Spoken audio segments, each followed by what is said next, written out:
Last year, for the first time, the Veterans Administration announced it would begin funding its own clinical trials to treat post-traumatic stress disorder, depression, and addiction using two psychedelic drugs, psilocybin and MDMA.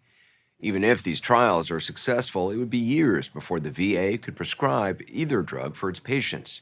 Thousands of veterans who are suffering aren't waiting. Desperate for help, they're attending psychedelic retreats in countries where the drugs are legal to use, mostly in indigenous ceremonies. This past March, we were invited to join 9 veterans who traveled to the west coast of Mexico for a psychedelic journey they hoped would finally help ease their pain. The story will continue in a moment.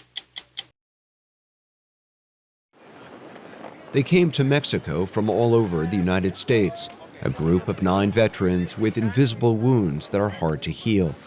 Their destination, a remote village near Puerto Vallarta, for a week-long psychedelic retreat. It was a voyage into the unknown, but a risk worth taking for T.J. Duff, a former Navy sailor. Are you optimistic? Being optimistic is hard for me because I've been through a lot of therapy, a lot of different treatments, and not a lot of success. Duff was 18 when he joined the Navy. Months into his first deployment aboard the USS Cole, he says he narrowly escaped death when 2 suicide bombers attacked the ship in Yemen, killing 17 sailors. Everyone around me was killed. There's bodies alive and dead being piled up in the midships, and I think that's really where I just started holding everything in. I don't have it where I'm jumping in ditches when I hear loud noises. My PTSD is kind of a self-destructive form. Randy Weaver is a police officer in New York. A former staff sergeant in the Army, he was diagnosed with PTSD in 2007 after returning home from tours in Bosnia, Iraq, and Afghanistan. It's the constant, what if I had done this? What if we did that? Are those things you want to revisit while you're taking the psilocybin? Yeah, if I could revisit them and see them maybe from a different perspective, like not where I failed somebody. Is there a particular incident that you feel you failed somebody? Yeah, so March 18th, 20 years ago. In 2004, Weaver's platoon was caught in a firefight in an Afghan village. 2 soldiers were killed, one of them his friend, Staff Sergeant Anthony Lagman. Weaver's worn this bracelet with Lagman's name on it since coming home. You've been wearing that for 20 years? Yeah, every day. Weaver says he's tried nearly every treatment for PTSD the VA offers, including talk therapy, exposure therapy, meditation, and antidepressants. You get to a point where you're so mentally exhausted and you've created so much destruction that your demons tell yourself that your family would be better off without you. And when those demons tell you those things every day, it's something hard to ignore. Will this help with that? I hope so. The retreat was organized and paid for by the Heroic Hearts Project, a nonprofit that's helped more than 1,000 U.S. veterans with combat-related PTSD access psychedelics. I came home super angry, super anxious, hypervigilant. That led to a pretty nasty divorce. Ed Glover was in Afghanistan with the Marines. He's been a firefighter for 22 years. I feel like 1 or 2 traumatic events you may be able to recover from, but kind of seeing it day in, day out really takes its toll. As the vets talked, it became clear some of their struggles began long before they joined the military. My family life was just always this constant conflict. Navy vet Michael Giardina had an emotionally abusive father who killed himself 16 years ago. His sister died by suicide 5 months before he came here. My daughter asked my ex-wife if I was going to kill myself, and I'm not. I just want to get better. To qualify for this retreat, they had to work with their doctors to wean off any antidepressant or anxiety medication they might be taking because of how it could interact with the psychedelics. They also had to have a medical screening and no family history of psychosis or schizophrenia. When we were there, a local doctor was on site, but no mental health professionals. I appreciate you guys for putting the faith in me, the faith in us coming here. Jesse Gould, a former Army Ranger, founded the Heroic Hearts Project in 2017 after he tried another psychedelic, ayahuasca, at a retreat in Peru. Gould says psychedelics can help veterans revisit traumatic moments in ways they may be unable to with other therapies. The value, what we're finding with psychedelics is it's a very individualistic journey. It comes at you, it brings up the emotions, it heightens your senses, and so you're having to face it. And so that's why you see such big revelations, because it's giving you the tools to actually get there. Do you worry that some who see this as sort of the last hope may end up disappointed?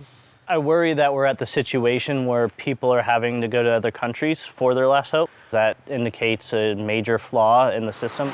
The orange one? Okay. Heroic Hearts hired traditional healers to conduct 3 psychedelic ceremonies, the first 2 with psilocybin, a psychoactive compound found in some mushrooms. It's been used as medicine by indigenous communities in Mexico and elsewhere for centuries. You don't need to be strong. All we need for this experience and to receive the healing is humbleness. The healers stirred ground-up mushrooms into a tea.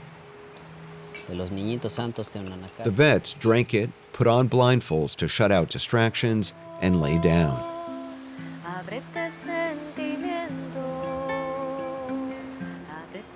At first, it seemed like the group might have traveled thousands of miles for a midday nap. But then, about an hour in, we saw Michael Giardina raise his hand for help. His foot soon started to shake, followed by his whole body.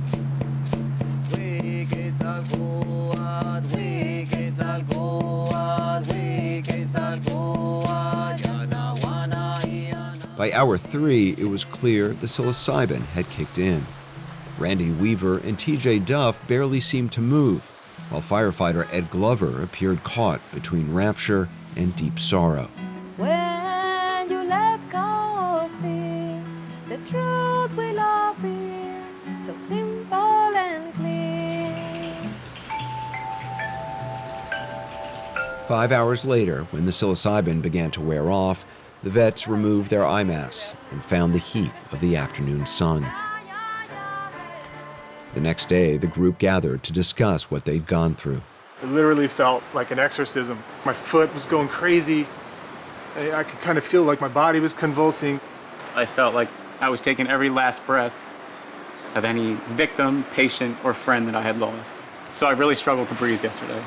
Well, I've never done anything like that before. Randy Weaver appeared to find some of what he traveled all this way for. One thing that I remember very vividly was flying back with the guys that we lost. Like being on that medevac, even though I wasn't there in the real world, I was there spiritually with them.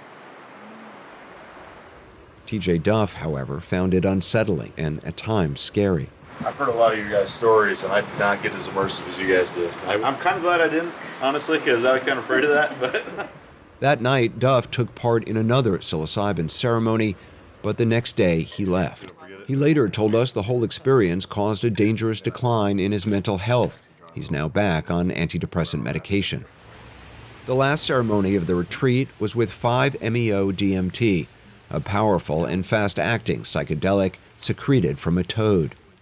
After returning home, the vets had several virtual meetings with a Heroic Hearts Project counselor. I think my biggest takeaway was making sure I make the time to take care of myself. The Veterans Administration warns against self-medicating with psychedelics or using them as part of a self-treatment program. But in December, when we spoke to its top doctor, Sharif El-Nahal, he was enthusiastic about their potential. Do these retreats concern you? They can concern me because there's no way to monitor, certify, make sure that they're actually safe environments. They're seeking these therapies because they do not see our current options for them to be effective enough, and they're in a state of desperation. And that in and of itself, them seeking this type of unauthorized therapy is just another indication on why we need to study this further and get it to a safe and effective medical environment. In August, the FDA rejected a pharmaceutical company's application to use the psychedelic MDMA in combination with therapy as a treatment for PTSD, after an FDA advisory panel said there wasn't enough evidence it was safe or effective. The VA is now conducting 9 clinical trials using MDMA and psilocybin to treat PTSD, depression, and addiction. Dr. Elnahal told us a small Phase 2 trial by the VA using MDMA and therapy to treat PTSD, completed last year, showed real promise. 45% have gone into complete remission, which is essentially a normal emotional state. That is unheard of with prolonged exposure, cognitive processing, and certainly SSRIs.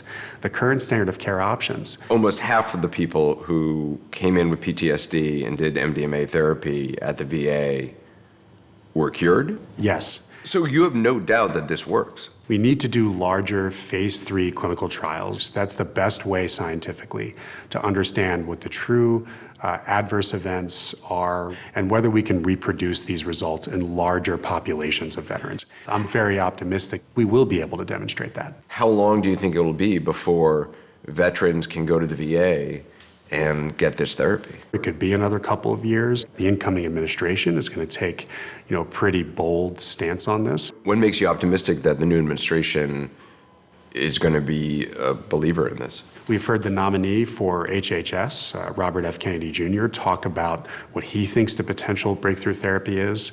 We'll see what the stance is of other health officials. But that's really promising. Nearly a year after that retreat in Mexico, we checked in with the 9 veterans who attended. 8 of them told us their symptoms have improved and called their experience with psychedelics life-changing. Ed Glover says he still feels like a weight has been lifted off his shoulders. How are you doing? Very well. Shortly after coming home from the retreat, he decided to retire as a firefighter. Prior to the retreat, I thought about taking my life just about every day.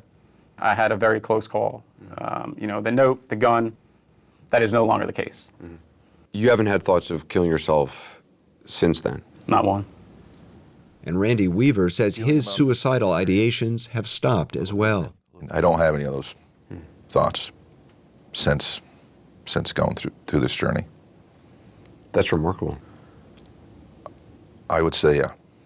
You had told the group afterward that you had visualized people on a medevac helicopter that you had served with. Yeah. What was the impact of that? In combat, things happen quickly. 1 minute you're talking to your friend, and the next minute, you're putting him in a body bag. That causes a gap in your psyche.